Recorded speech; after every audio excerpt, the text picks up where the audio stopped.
episódio aqui. Mas eu queria começar até, Gabi, falando sobre essa percepção que as pessoas na Ucrânia tinham do conflito. Inclusive a embaixada brasileira. Sim. Porque já tinha gente indo embora de lá e a embaixada falou o que pra você? Então, no dia 24 de janeiro, já estava tendo todo, né, esse bafafá e tudo mais, todo mundo estava tenso já com essas movimentações estranhas. E aí a gente tem uma relação muito próxima com a embaixada, a gente tem um grupo no WhatsApp, porque são pouquíssimos brasileiros na cidade em que eu estudava, né? Uhum. Então, assim, eram, 5 pessoas e o cônsul. E aí eu mandei no grupo, né, falando assim, então, tá seguro? O que a gente faz? Eu não sei o que tá acontecendo exatamente, mas alguma coisa tá acontecendo. E aí falaram pra gente, não, as informações oficiais que nós temos é que é só uma ameaça, sem pânico, não vai acontecer nada, tá tudo tranquilo.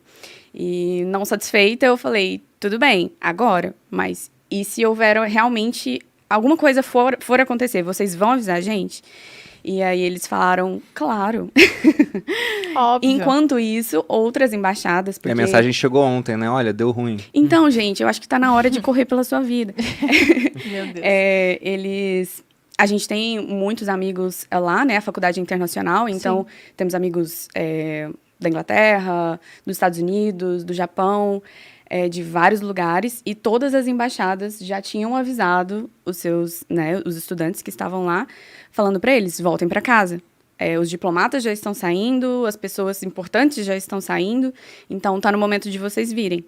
E aí a gente ficou assim... E a própria faculdade também colocou online, né, Gabi? Foi mais ou menos nesse período aí que eu lembro que você me falou. Isso, foi um pouquinho mais pra frente. A gente decidiu voltar pra casa.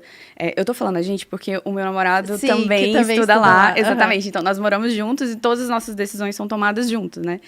Então, a gente decidiu comprar as passagens para o dia 16, que inclusive era o dia que os Estados Unidos falou que haveria a invasão, né? Terça-feira, né? Isso, foi no dia que o Zelensky, inclusive, sugeriu que houvesse, que eles iam fazer um feriado. Uhum. E ele, no discurso dele, ele falou, nos foi dito que haveria uma guerra no dia 16. Ao invés disso, vamos fazer um feriado, né, assim, homenageando a paz, pedindo paz. E, assim, foi mal interpretado e tudo mais, mas é um início muito, assim, né, complicado para você iniciar um discurso. Sim. E aí, levando em consideração o podcast e tudo mais, foi quando a gente sentou e decidiu ir. E aí, o que a gente ainda estava segurando um pouquinho era exatamente a faculdade. Uhum. Mas exatamente um dia depois, a faculdade falou, olha... A gente ainda tem o mesmo discurso de sem pânico, mas se vocês quiserem ir para casa, vamos dar suporte com as aulas online. E eu falei, nossa, mas para ontem. Maravilhoso. Aí vocês conseguiram vir, né? O voo deu tudo certo. Já estava cheio o aeroporto já? Tava movimentado.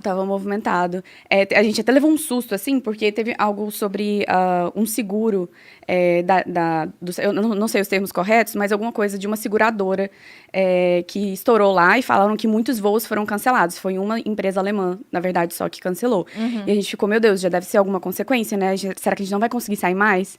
Mas, graças a Deus, deu tudo certo. E aí, quantos dias foi depois que vocês chegaram no Brasil que a guerra estourou? Foi uma semana.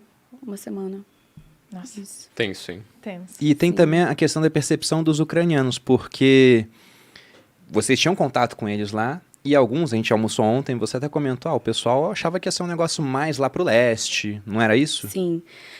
A gente estava bem... pode acontecer, pode não acontecer, mas todo mundo estava esperando que se acontecesse fosse algo pequeno. Uhum. Ninguém estava esperando... locais residenciais, país, né? Isso, residência sendo bombardeada, pessoas lutando pela própria vida. Ninguém estava esperando um ataque aos civis, né? Ou pelo menos um cuidado ali só numa região específica, e não aconteceu. Inclusive, tiveram ataques em Lviv, que é fronteira com a Polônia, que é muito distante de onde a gente mora. Nós moramos, eu acho que 3 ou 2 cidades de distância da fronteira, né, com a Rússia. Então, todo mundo esperava que, se algo fosse acontecer, fosse só em Donbass, né, que é a região de Donetsk e Luhansk, e ninguém estava esperando algo dessa proporção, né. E quando aconteceu, foi bem chocante, como eu descobri que a guerra tinha começado, assim. Isso foi realmente algo que poucas pessoas esperavam, porque da outra vez, tem um ditado, eu não lembro agora de onde é esse ditado, então vou falar que ele é chinês, porque aí ninguém pode me contradizer. Claro. Mas há um ditado chinês muito famoso que diz que um general está sempre pronto para lutar sua última guerra.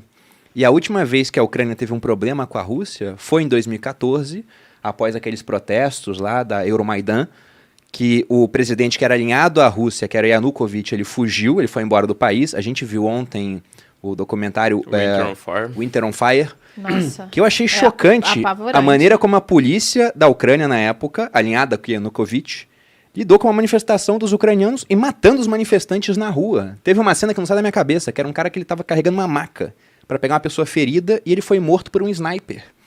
Aí esse cara, ele perdeu totalmente a condição de governar o país, ele foi embora para a Rússia. Só que a Rússia perdeu o homem forte que eles tinham na Ucrânia. O que eles fizeram? Invadiram a região da Crimeia, e foi isso, uma guerra localizada naquele local, né? Teve o conflito e começaram a apoiar as regiões separatistas. Então, as pessoas estavam pensando que seria algo mais ou menos nesse sentido. Só que dessa vez foi totalmente diferente, né? E, desculpa. Pode falar, Pode Flávia. falar. E interessante, porque fazem apenas 8 anos que isso aconteceu. É pouco tempo. Sim, eu assisti esse documentário, acho que 2 anos atrás, e professores meus estavam lá.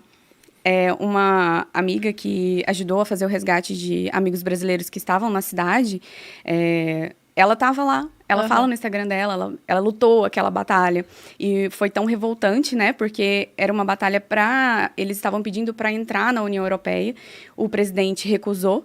E aí eles ficaram revoltados. Porque, então, assim, era uma manifestação de jovens. Pacífica. Isso. Eram jovens pedindo para terem uma oportunidade de futuro melhor, né? Porque a gente sabe que a União Europeia proporciona várias coisas. Então, assim, bem chocante. São pessoas muito próximas que viveram aquilo, sabe?